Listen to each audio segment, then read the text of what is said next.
दोस्तों अस्सलाम वालेकुम वरहमतुल्लाहि वबरकातुहू। आऊं हकीम मोहम्मद ख़ान निज़ामाणी। ही अॼु तव्हांखे जेको ॿूटो ॾेखारे रहियो आहियां, ही आहे चरचटे जो ॿूटो। सिंधी में हिन खे उबद खंडड़ी चवंदा आहिनि। ऐं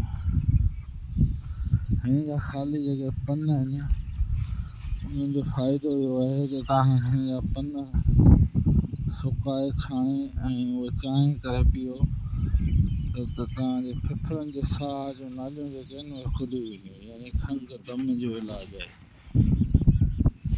हीउ संग बि कढंदो, पर हींअर मौसम कची आहे, हिन जी अञा शुरूआति आहे। ऐं गॾोगॾु हिन सां जेको सो हिकु कामू जो ॿूटो मौजूदु आहे।